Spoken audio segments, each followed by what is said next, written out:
आज हम अक्षांश रेखाएं पढ़ेंगे। ये अक्षांश रेखाएं कहाँ पर होती है और ये क्यों महत्वपूर्ण है, आखिर हम क्यों पढ़ेंगे, क्यों जानना चाहिए अक्षांश रेखाओं को। भूगोल पढ़ा होगा, भूगोल मतलब इंग्लिश में जियोग्राफी। हाँ अच्छा, इंग्लिश पढ़े हो? इंग्लिश मीडियम से। हाँ, तो मैं इंग्लिश मीडियम भी पढ़ाता हूँ। Longitude and latitude. Do you understand what is longitude and what is latitude? Do you understand? I want to say from you what is latitude? Tell me that. What is latitude? How you can identify that? What is latitude?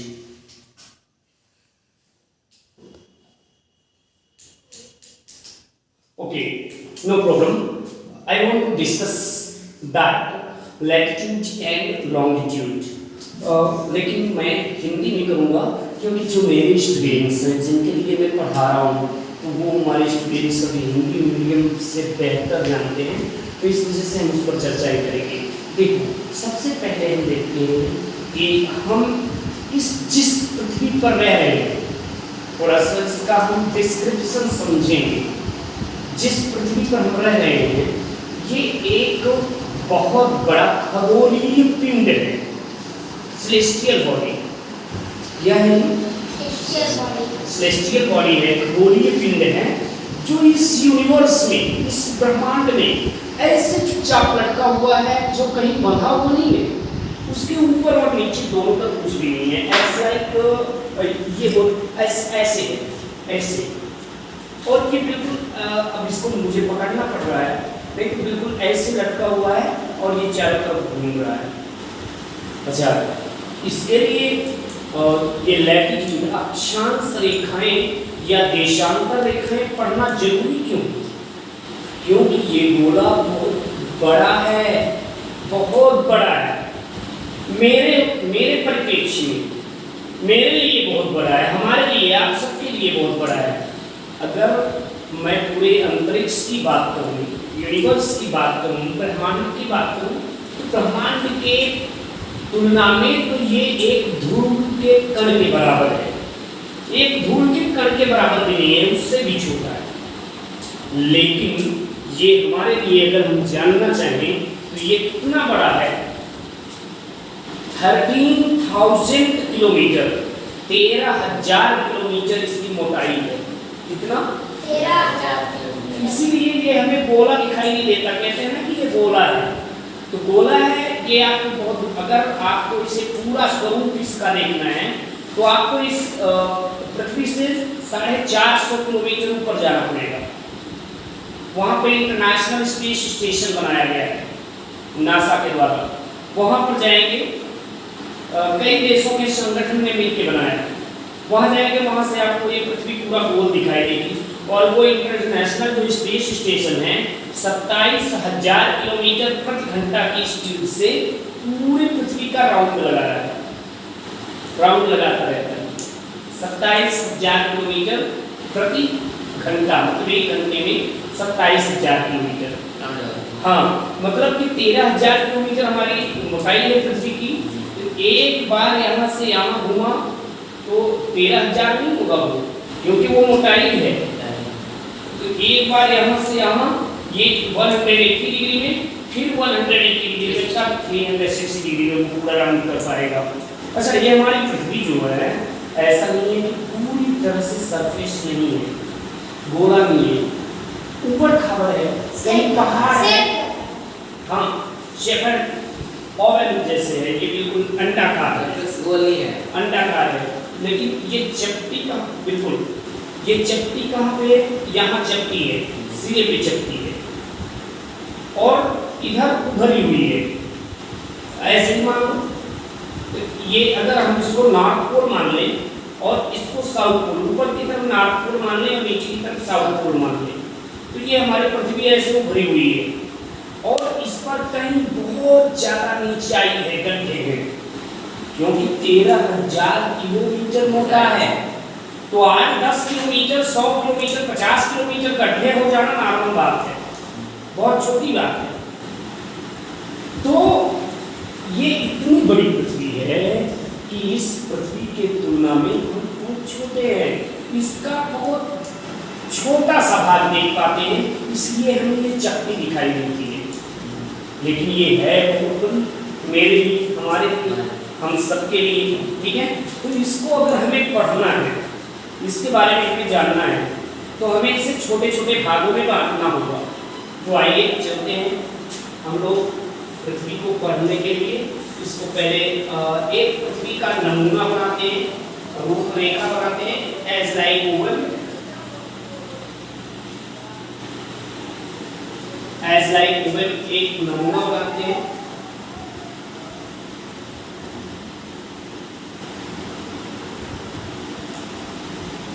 ठीक है, ये हमारी पृथ्वी है, ठीक है, कोई दिक्कत? ये इसको सबसे टॉप पे मान लेते हैं कि नॉर्थ पोल है, मतलब उत्तरी ध्रुव। उत्तर हमेशा हमारी जो डायरेक्शन होती है ऊपर की तरफ उत्तर होता है। किस तरफ उत्तर होता है? ऊपर की तरफ उत्तर होता है, नीचे की तरफ दक्षिण होता है। और आपके दाहिने हाथ की तरफ पूर्व होता है और बाएं हाथ की तरफ पश्चिम दिशा होती है। ठीक है, कोई दिक्कत? कोई दिक्कत? ये हमारा डायरेक्शन है, ठीक है। हमें पृथ्वी पढ़नी है, बहुत बड़ी चीज पढ़ने जा रहे हैं। मैंने कहा कि ब्रह्मांड की तुलना में बहुत बड़ा नहीं है, लेकिन मेरे लिए बहुत बड़ा है, ठीक है। अब हम पृथ्वी के केंद्र की बात करते हैं कि जो पृथ्वी का बीच का भाग है ये कहलाता है सेंटर, केंद्र कहलाता है, ठीक है। हम पढ़ के आ रहे हैं, हमारा टॉपिक क्या है? अक्षांश रेखा। अक्षांश रेखा मतलब लैटिट्यूड। चलो ठीक है, सबसे पहले क्या करते हैं, देखो ये ऊपर वाला भाग क्या हो गया? नॉर्थ पोल, उत्तरी ध्रुव। तो नीचे वाला क्या हो जाएगा? South pole. साउथ पोल मतलब दक्षिणी ध्रुव, ठीक है। ऊपर उत्तर और नीचे दक्षिण। तो इसको हम मान लेंगे ईस्ट मतलब पूर्व, और इसको मान लेंगे वेस्ट मतलब पश्चिम। ये हिंदी में इसको भी लिख देते हैं उत्तर, और ये आपका दक्षिण। हो सकता है कि वीडियो आपकी थोड़ी लंबी बन जाए, लेकिन बहुत ध्यान से आप लोग समझना, ठीक है। हो सकता है कि थोड़ा वीडियो लंबी हो सकती है, तो इसको क्योंकि बेहतर तरीके से आप समझ पाएँ, और इसको आप लोग जहाँ पे समझ में ना आए बार बार वीडियो को स्किप ना करें, आप वीडियो को पॉज करके देखिए, ठीक है। 3 से 4 बार देखेंगे, डेफिनेटली आपको बहुत बढ़िया क्लियर हो जाएगा। ये आपका पूर्व दिशा हो जाएगी, सबसे पहले दिशा पड़ेगी, और ये आपकी पश्चिम दिशा हो जाएगी। देखो पढ़ना कोई बड़ी बात नहीं है, हम उसको बहुत क्रिटिकल वे में लेते हैं। पढ़ना मतलब जानना होता है, जानने के लिए इच्छा होनी चाहिए, इच्छा शक्ति, इंटरेस्ट जब तक आपने नहीं जगेगा ना तब तक पढ़ने में मजा नहीं आएगा। एक काम करता हूँ, इस पृथ्वी को 2 भागों में बांट देता हूँ। देखो अगर कोई बहुत बड़ी चीज होती है, हम उठा नहीं सकते, हम उसको एक बार एक साथ में जा नहीं सकते, तो हम उसको क्या करते हैं, उसको 2 भाग में बांट देते हैं। इसको हम 2 पार्ट में डिवाइड कर देते हैं इसको, ठीक बीच से। और ये मैंने पूर्व से पश्चिम की ओर रेखाएं खींचा हूँ, ठीक है, या पश्चिम से पूर्व की ओर, ठीक है। ये पूर्व से पश्चिम की ओर मैंने रेखाएं खींचा, पूर्व से पश्चिम की ओर रेखा खींची गई है। और जो रेखाएं हमारे पृथ्वी पर पूर्व से पश्चिम की ओर हैं, वो रेखाएं अक्षांश रेखाएं कहलाती हैं। अगर हम इंग्लिश में बात करें तो वो लैटिट्यूड कहलाती हैं। ये ऐसा नहीं है कि पृथ्वी पर रेखा खींची गई है, ये काल्पनिक रेखा है। क्या है ये? काल्पनिक रेखाएं हैं। अब एक चीज का हम ध्यान देंगे, इस पर ध्यान देने की बातें हैं। और एक मैं दूसरा यहाँ पे फिगर बनाता हूँ अक्षांश रेखाओं का, एक दूसरी अर्थ बना रहे। देखो एक तो ईश्वर ने बहुत पहले अर्थ बनाई थी, और दूसरी अर्थ मैं बना रहा हूँ आप लोगों को पढ़ाने के लिए, है ना। तो ये अक्षांश रेखाएं हैं, ये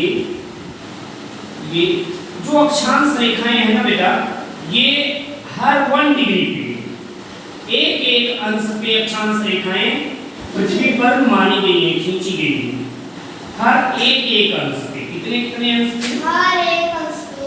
एक अंश पे। तो ये गोला कितना बड़ा है, कितने अंश का है? ये गोला कितने अंश का है? गोला अगर बन गया, कोई बंदा आकृति बन गई, वो कितने अंश की होगी? 360। कितने की हो गई? 360 हो गई कि नहीं हुई? एक अंश पर ये रेखाएं खींची गई हैं, पूरी पृथ्वी पर काल्पनिक रेखाएं हैं। मान लिया गया है, कोई रेखा नहीं खींची गई है, माना गया है, चिन्हित करके माना गया है कि यहाँ से अक्षांश रेखाएं हैं।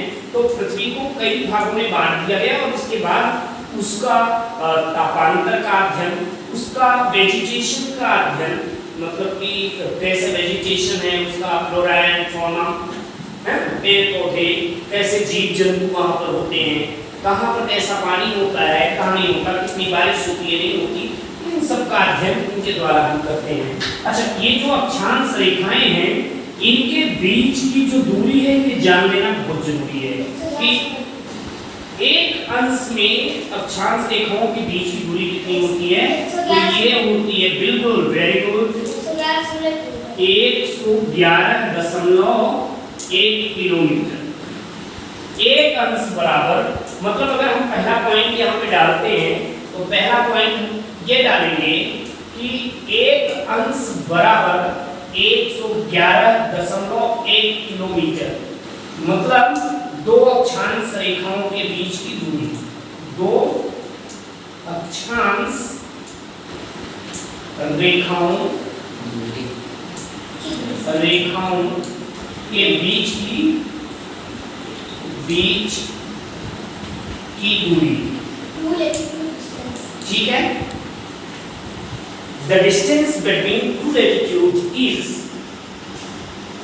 111.1 किलोमीटर, ठीक है।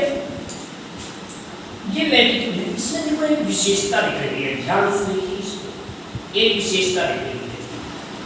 जो सबसे बड़ी अक्षांश है, इसको मैं 0 डिग्री मान लेता हूँ। जो बीच वाली है, 0 यहाँ पे मैंने रख दिया। ये बीच में जो अक्षांश रेखा है, जो सीधे बीच पृथ्वी के केंद्र से होकर गुजर रही है, इसको पृथ्वी के मध्य में, कहाँ है? मध्य में। पृथ्वी मतलब भू, और ये है कहाँ? मध्य में, बीच में, तो भू मध्य रेखा। इसको इंग्लिश में बेटा कहते हैं इक्वेटर। क्या कहते हैं? इक्वेटर। तो ये भूमध्य रेखा है, पृथ्वी के मध्य में है हमारे, ये भूमध्य रेखा। एक चीज ध्यान दें, जैसे जैसे आप देखिए, ये आपका नॉर्थ पोल और ये साउथ पोल, जैसे जैसे रेखाएं, ये अगर भूमध्य रेखा हम इसको मान लें, तो जैसे जैसे रेखाएं पोल की तरफ बढ़ रही हैं, वैसे वैसे छोटी होती जा रही हैं, हो रही हैं, छोटी हो रही हैं। जैसे जैसे पोल की तरफ जा रहे हैं, वैसे वैसे रेखाओं की लंबाइयां छोटी होती जा रही हैं, है ना। और जैसे जैसे हम पोल से भूमध्य रेखा की ओर बढ़ते हैं, इस रेखा की ओर जो पृथ्वी के बीच में है, इक्वेटर लाइन में, उसकी ओर बढ़ते हैं, तो अक्षांश रेखाओं की लंबाइयां बढ़ती जाती है। क्लियर? कोई दिक्कत? मतलब हम क्या कहेंगे, भूमध्य रेखा से ध्रुव की ओर जाने पर, भूमध्य रेखा से ध्रुवों की ओर जाने पर अक्षांश रेखाओं की लंबाइयां घटती हैं, और ध्रुवों से भूमध्य रेखा की तरफ आने पर अक्षांश रेखाओं की लंबाइयां बढ़ती हैं। Very good. तो सबसे बड़ी अक्षांश रेखा कौन सी है? भूमध्य रेखा। इसका दूसरा नाम है विषुवत रेखा। क्या? विषुवत रेखा। और इसको इंग्लिश में कहते हैं इक्वेटर, ठीक है। ये 0 डिग्री अगर हम इसे मान लें, क्या मान लें? 0 डिग्री मान लेते हैं इसको। अब एक बात बताइए, अभी गोला था पूरा कितने का? 360 का। इस गोले को दो भाग में बांट दिया, 180 एंड 180। अच्छा, ये पृथ्वी की भूमध्य रेखा से एक भाग हुआ और ये दूसरा भाग, ये वाला भाग हुआ किस दिशा में?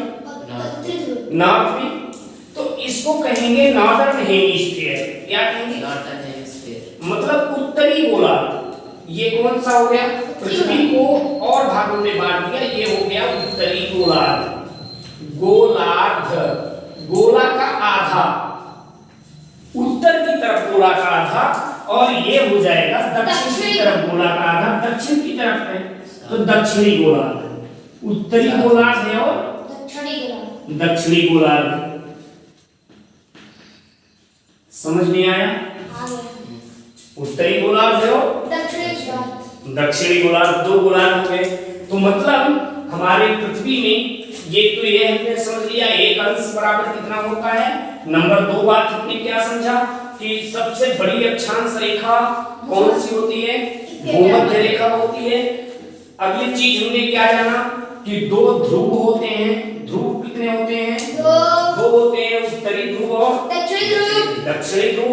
इसके बाद हमने क्या जाना? दो गोलार्ध होते हैं, दो ध्रुव व दो गोलार्ध होते हैं। दो गोलार्ध, उत्तरी गोलार्ध है और दक्षिणी गोलार्ध होते हैं। ठीक है, कोई दिक्कत नहीं है। अब एक चीज देखते हैं, ये अगर हम भूमध्य रेखा को, उसके केंद्र को अगर हम उत्तरी ध्रुव से मिलाते हैं, यहां कितने अंश का कोण बनेगा? 90 डिग्री का। 90 डिग्री का बनेगा नहीं बनेगा? अच्छा, इधर अब ये 4 पार्ट में हो गया कि नहीं हो गया? हो गया ना? पृथ्वी को हमने 4 भागों में बांट दिया। That's very good.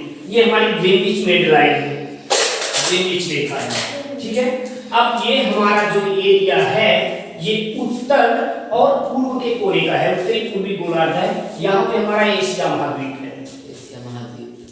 ठीक है, ये हमको समझ में आ गया। अब ये 90 हो गया, 90 डिग्री। अब कितने कितने अंश पर रेखाएं खींची गई हैं? कितने अंश पे? एक अंश पे। तो यहाँ से लेकर के यहाँ तक कितनी रेखाएं आएंगी? एक अंश पे है तो यहाँ से यहाँ तक कितनी रेखाएं आएंगी? 90 नीचे 90। टोटल कितनी हो गई? 180 एंड अगर इसको हम प्लस कर दें तो 360 नहीं, 181। भाई यहाँ से इसको छोड़ करके यहाँ से 90 और यहाँ से 90, तो 90 उत्तरी गोलार्ध में और 90 दक्षिणी गोलार्ध में। 90 रेखाएं, तो 90 और 90 180, और अगर इक्वेटर को मिला दे तो 181। 181। तो तीसरा नंबर, कुल अक्षांश रेखाओं की संख्या कितनी है? 181। बिल्कुल, 90 प्लस 90 प्लस 1 इक्वल टू 181 अक्षांश। सर, हाँ जी, बहुत लोग पेपर में ना 180 अक्षांश लिखते हैं, भूमध्य रेखा को नहीं लिखते। बिल्कुल, कई जगह के पेपर में, बिल्कुल मैं जो बताने वाला हूँ कि कई जगह पर अगर आपको ऑप्शन में 180 मिलता है तो आप 180 टिक कर दें, लेकिन अगर 181 मिला तो सबसे ज्यादा सही क्या है? 181 सही है। ठीक है, 180 भी सही है। और कई जगह क्या होता है बेटा, एक चीज और भी ध्यान रखना, कई जगह पर ये भी नहीं मिलता। कई जगह पे मिलता है कि जैसे ये अक्षांश रेखाएं देखो, यहाँ जैसे ध्रुव पर जा रही हैं तो ध्रुव पर पहुंच करके वो बिंदु के आकार की हो जाती है, छोटी होती जा रही है। तो जैसे ध्रुव पर पहुंची वैसे क्या हो जाएंगी? छोटी बिंदु जैसे हो जाएगी। न तो उनकी लंबाई रह जाएगी और न ही चौड़ाई रह जाएगी। तो जब लंबाई चौड़ाई नहीं रह जाएगी तो उनको रेखा नहीं कहा जाएगा। तब क्या करेंगे? 89 अक्षांश रेखा और 89 अक्षांश रेखा। ठीक है, तो कितनी हो जाएगी? 179। कितनी हो जाएगी? 179। तो कई बार ऐसा होता है, या 179 अक्षांश तथा 2 बिंदु, 2 क्या होगी? बिंदु, 2 बिंदु हो जाएंगे। ये भी कभी कभी होता है, ये भी आ जाता है, बहुत डीप में पूछा तो ऐसा भी पूछ लेता है, तो इसका ध्यान रखेंगे कि ये कोई भी आए तो आपको ये जानकारी होनी चाहिए कि ये भी सही होता है। ठीक है, इतनी बात कंफर्म हो गई, किसी को कोई दिक्कत? No sir. चलिए, और इसके आगे की बातें आपको नेक्स्ट वीडियो में मिलेगी कि आगे हम पढ़ेंगे अब नॉर्थ हेमिस्फीयर को और साउथ हेमिस्फीयर को। ठीक है, तो इतनी चीजें आपको समझ आ गई होंगी, इतनी चीजें क्लियर हो गई। इतनी चीजों में हमने क्या पढ़ा? अक्षांश रेखाएं जो हैं ध्रुव की ओर जाने पर उनकी लंबाइयां घटती जाती हैं, और जैसे जैसे हम विषुवत रेखा की ओर आते हैं, इक्वेटर की ओर, वैसे वैसे बढ़ती हैं अक्षांश रेखाओं की लंबाइयां। 2 अक्षांश रेखाओं के बीच की दूरी जो है 111.1 किलोमीटर होता है। हर एक डिग्री पे अक्षांश रेखाएं खींची गई हैं। कितने पे? 1 डिग्री पे अक्षांश रेखाएं खींची गई हैं, मतलब 1 डिग्री बराबर कितना होता है? 111.1 किलोमीटर होता है। मैंने पढ़ा 2 बिंदु होते हैं। ठीक है, 181 अक्षांश रेखाएं होती हैं, कुल अक्षांश रेखाओं की संख्या। अगर इक्वेटर को छोड़ दें तो 180 होती हैं। 2 ध्रुव होते हैं, 2 गोलार्ध होते हैं, और सबसे बड़ी अक्षांश रेखा 0 डिग्री अक्षांश या भूमध्य रेखा या इक्वेटर या विषुवत रेखा होती है। ठीक है, तो धन्यवाद, आपको इसके आगे का नेक्स्ट वीडियो